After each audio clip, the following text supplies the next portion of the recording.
Prime Minister Modi has officially staked claim to form the government in India. He has called on President Draupadi Murmu at Rashtrapati Bhavan, the official residence of the President.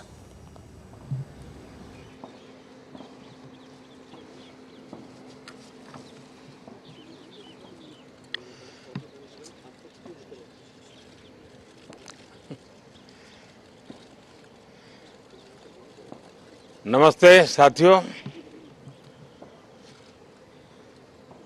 चुनाव में जैसे हम लोगों को भी दौड़ धूप रहती है, मीडिया के साथियों को भी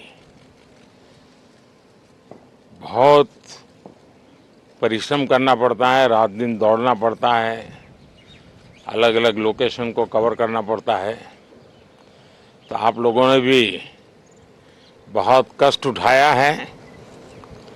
मैं आशा करता हूं कि मीडिया जगत के सभी साथियों का स्वास्थ्य अच्छा रहा होगा और पिछले एक आध सप्ताह का जो विराम मिला है उसके कारण भी अब आप फ्रेश होकर के फिर से मैदान में आए होंगे।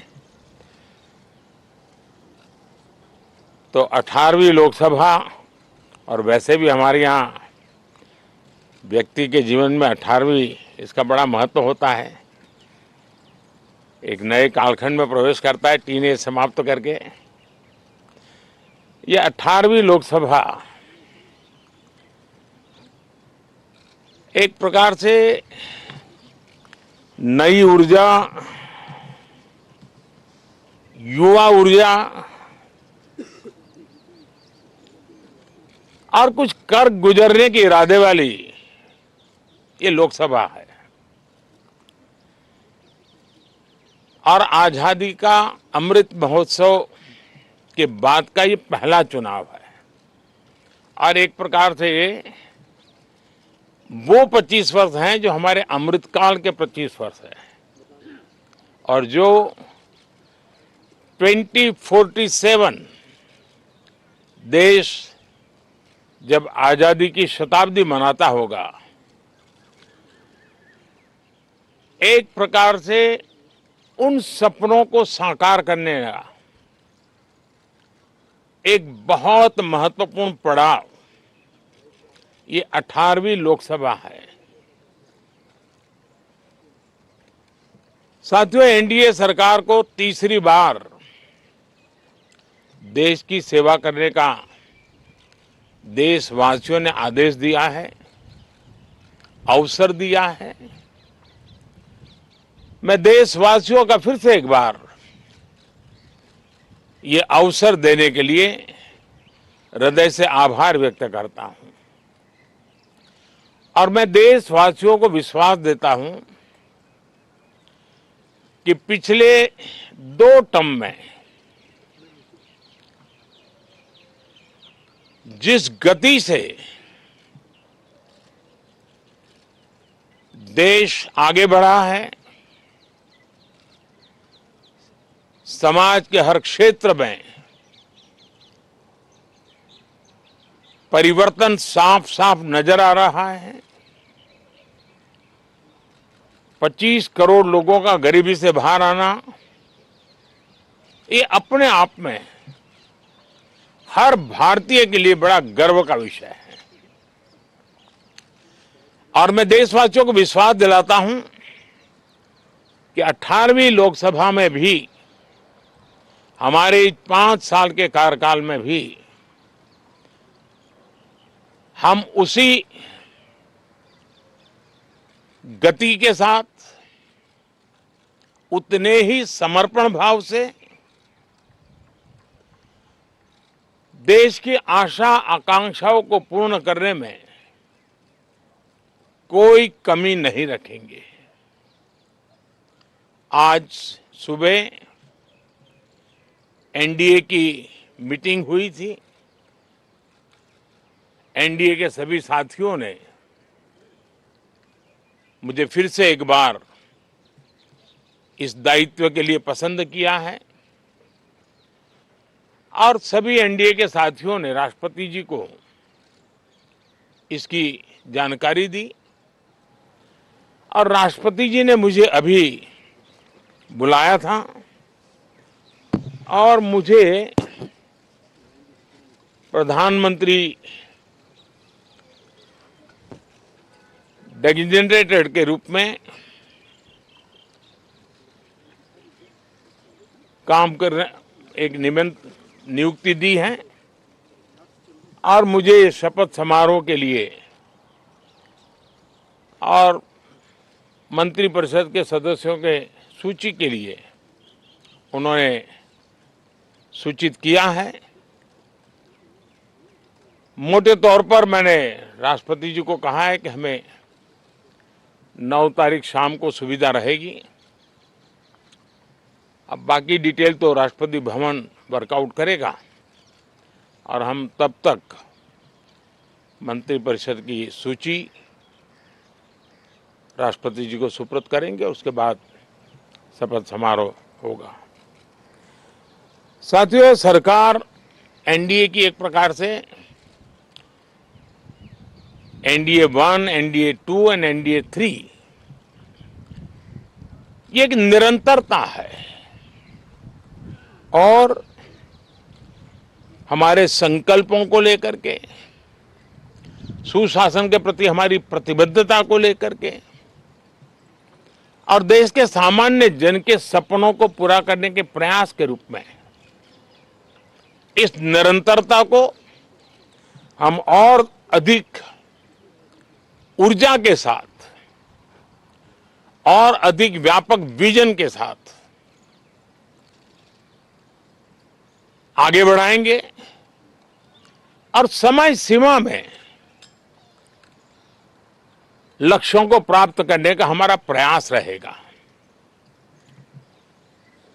2014 में मैं बहुत नया था।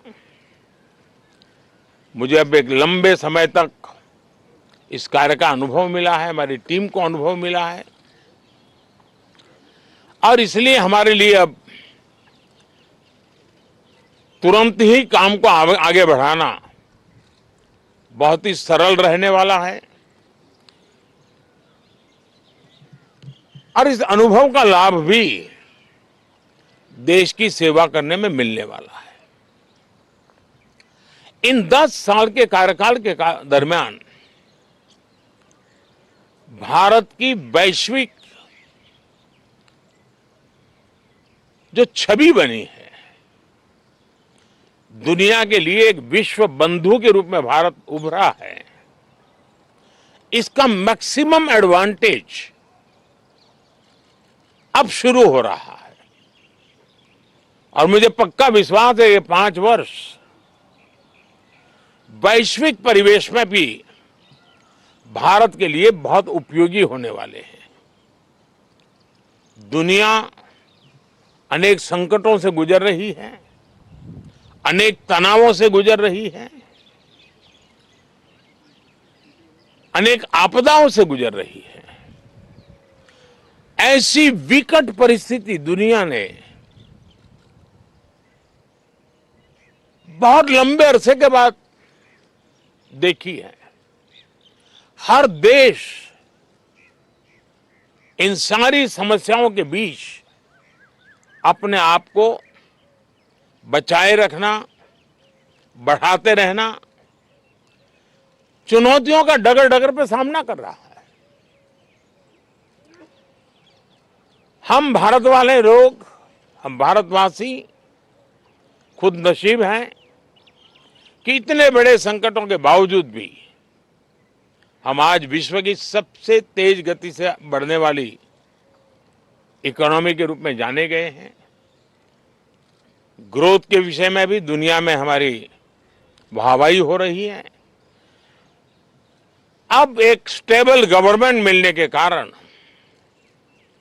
और परिचित व्यवस्था और नेतृत्व मिलने के कारण दुनिया का भारत के प्रति रुझान, भारत के प्रति उनका आना बहुत तेज गति से होने वाला है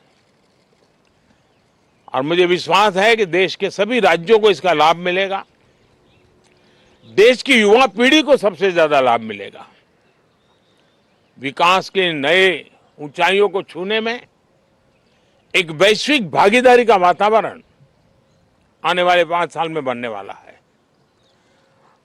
तो इसी संकल्पों और आदर्शों के साथ हम आगे बढ़ेंगे।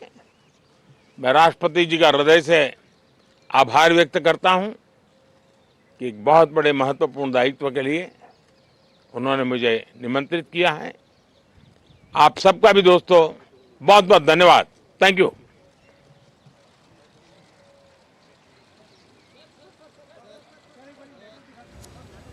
Right, you were listening to the live statement delivered by Prime Minister designate Narendra Modi after he called on President Draupadi Murmu at Rashtrapati Bhavan. 3 quick news points, if I can recap very quickly for our viewers just tuning in. Number 1, the President of India has officially invited Mr. Narendra Modi to form the next government of India. Point number 1. In the meantime, we're getting these live visuals again of the Prime Minister after meeting the President of India. Point number 2, Mr. Modi has indicated to the President that he would like his inauguration on the 9th of June.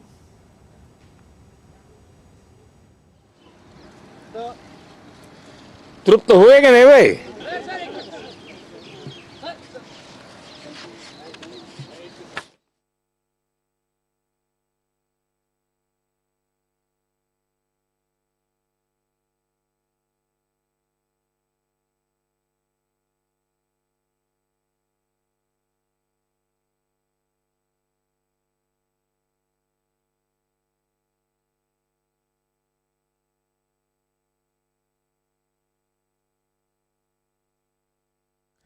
Right, so there you saw the Prime Minister holding aloft the copy of the official invitation given by the President to him to form the next government of India.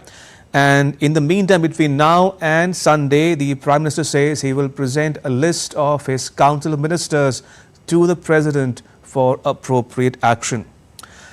And he also spoke about how the 18th Lok Sabha, the incoming House of India's Parliament, will retain a youthful vigor. He says he is thanking the people of India for giving him a 3rd consecutive term, which is historic, because this is only the first time in 60 years that a Prime Minister has won a 3rd consecutive term in office. He said his government will hit the ground running and unleash a development-oriented agenda of programs over the next several years.